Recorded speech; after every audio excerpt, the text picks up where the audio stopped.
ఆంధ్రప్రదేశ్లో రాజకీయం వేడెక్కింది. జనసేన పార్టీ ప్రచారంలో దూకుడు పెంచింది. గుంటూరు పార్లమెంట్ జనసేన అభ్యర్థిగా రేపు నామినేషన్ వేయనున్నట్లు బోనబోయిన శ్రీనివాస్ యాదవ్ తెలిపారు.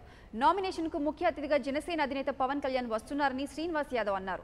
బడుగు బలహీన వర్గాల వారిని ఆదుకుంటామని ఆయన తెలిపారు. ఆంధ్రప్రదేశ్ రాష్ట్ర అభివృద్ధి జనసేనతోనే సాధ్యమంటున్న బోనబోయిన శ్రీనివాస్తో మా ప్రతినిధి శ్రీనివాస్ ఫేస్ టు ఫేస్. ఆంధ్రప్రదేశ్లో ఎన్నికల నగర మొగడంతో రాజకీయాలు వేడెక్కాయి, ప్రచారం ఊపందుకుంది. నామినేషన్ల ప్రారంభంతో వడివడిగా నామినేషన్ జరుగుతున్నాయి.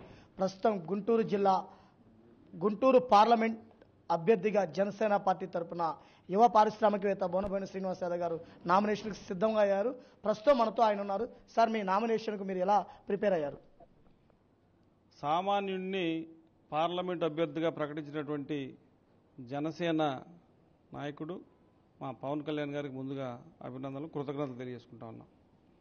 ఈ రోజున పవన్ కళ్యాణ్ గారి ఆశీస్సులతో రెండు కొండల్ని బాగా బలిసినటువంటి ఇద్దరు వ్యక్తులపై పోరాటానికి సిద్ధపడ్డాను నేను. వాళ్ళు బాగా డబ్బు మదంతో మదించున్నారు. ఒక్కొక్కరు కూడా 100 కోట్ల రూపాయలు ఖర్చు పెట్టడానికి సిద్ధంగా ఉన్నారు. నేను మాత్రం చాలా సామాన్యంగా పవన్ కళ్యాణ్ గారి ఆశీస్సులు తీసుకొని నమస్కారం పెట్టుకొని ఆశీర్వదించండి, ఒక బీసీ అభ్యర్థిగా, ఒక యాదవ కులానికి సంబంధించిన అభ్యర్థిగా నన్ను ఆశీర్వదించి పార్లమెంట్కి పంపడం చెప్పి ఒక్క పవన్ కళ్యాణ్ గారి ఆశీస్సులతోనే ప్రజల్లోకి వెళ్ళబోతా ఉన్నాను. రేపు సోమవారం 25వ తారీఖున సుమారుగా అంటే వైసీపీ వాళ్ళు కానీ టీడీపీ వాళ్ళు కానీ నామినేషన్కి వేసినటువంటి హడావుడి దానికన్నా కూడా జన సైనికుల కవాతుతో సుమారుగా మేము 50,000 మందితో నామినేషన్ అయిపోతా ఉన్నాం. నాతో పాటుగా మా వెస్ట్ కాన్స్టిట్యున్సీ అభ్యర్థి తోటా చంద్రశేఖర్ గారు కూడా నామినేషన్ అయిపోతున్నారు.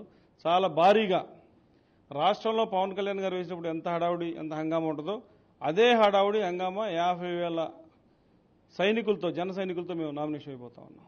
ఒకవైపు మాజీ ఎంపీలు ఇద్దరు అదేవిధంగా పోటీ పడుతున్నారు. గుంటూరు నగరాన్ని మేము అభివృద్ధి చేస్తాం, జనం మాకే ఓటేస్తారు, కొత్తవారు ఎంతమంది వచ్చినా మమ్మల్ని ఏమీ చేయలేరనే విధంగా ప్రకటన చేస్తున్నారు. వాటిని ఎలా చూడవచ్చు? గుంటూరు ప్రజలందరికీ తెలుసండి. ఈ రోజున గుంటూరు పట్టణాన్ని అభివృద్ధి చేశారా, అధపాతాలను తొక్కారా అని. మిస్టర్ గల్లాజయదేవ్ అయితే 6 నెలలకు ఒకసారి గుంటూరు వస్తాడు, 6 గంటల పాటు మాత్రమే మాట్లాడు క్యాలిక్యులేటెడ్గా. ఎవరికి కూడా ఆయనకి ఇప్పటికి కూడా నాకు తెలిసి ఏదైనా ఒక మండల పార్టీ నాయకుడి పేరు చెప్తే నేను రాజకీయాల నుంచి తప్పుకుంటా. అసలు ఆయన కాన్స్టిట్యున్సీలో, పార్లమెంట్ కాన్స్టిట్యున్సీలో ఎన్ని మండలాలు ఉన్నాయి, గుంటూరు పట్టణంలో ఉన్న కాన్స్టిట్యున్సీలో బోర్డర్స్ చెప్పి ఎన్ని వార్డులు ఉన్నాయి చెప్పగలిగితే నేను తప్పుకుంటాను. ఇకపోతే వేణుగోపాల్ రెడ్డి విషయానికి వస్తే, నేను సమైక్యాంధ్రలో తన్నులు తిన్నాను, అందుకని నాకు ఎమ్మెల్యే సీట్ ఇవ్వండి అని చెప్పి తీసుకొని వచ్చిన తర్వాత నాకు మంత్రి పదవి లేదు చంద్రబాబు నాయుడు గారు అని చెప్పి ఆయన చేసినటువంటి అవినీతి. గుంటూరు పట్టణంలో ఎవరైనా ఇల్లు కట్టుకోవాలన్నా కూడా భయపడినటువంటి పరిస్థితి, చిన్న వ్యాపారస్తులు వ్యాపారం చేసుకోవాలన్నా కూడా భయపడేటువంటి పరిస్థితి. మేము ఇక్కడే పుట్టాం, ఇక్కడే పెరిగాం. ఎప్పుడు కూడా మా పైన అటువంటి అభాండాలు కానీ అటువంటి ఫిర్యాదులు కానీ లేవు. జనసేన పార్టీ సిద్ధాంతాలు, మేనిఫెస్టోలు ప్రజల నుంచి ఎటువంటి స్పందన వస్తుంది? చాలామంది మేనిఫెస్టో గురించి, సిద్ధాంతాల గురించి చర్చించుకుంటా ఉన్నారు.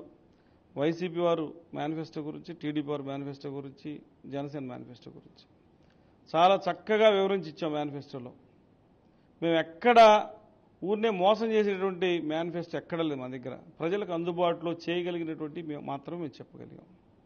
ఎవరు కూడా మమ్మల్ని విమర్శించేటువంటి మేనిఫెస్టో మా దగ్గర లేదు. ప్రజా సంక్షేమ ధ్యేయంగా పనిచేసేటువంటి ప్రభుత్వంతో ఎట్లయితే ప్రభుత్వం నడవాలో అటువంటి మేనిఫెస్టోని ఈరోజు మేము ప్రజలకు అందించాం. పేద ప్రజల పక్షాన ఉన్నాం, పేద ప్రజలతోనే ఉన్నాం, జనసేనతోనే అభివృద్ధి. పవన్ కళ్యాణ్ చూసే ప్రజలందరూ మార్పు రావాలని కోరుకుంటున్నారు.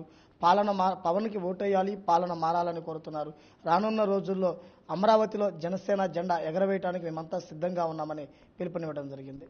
కెమెరా పర్సన్ ఉదయ్ కుమార్తో శ్రీనివాస్, 99 టీవీ, గుంటూరు నుంచి. Please subscribe New Waves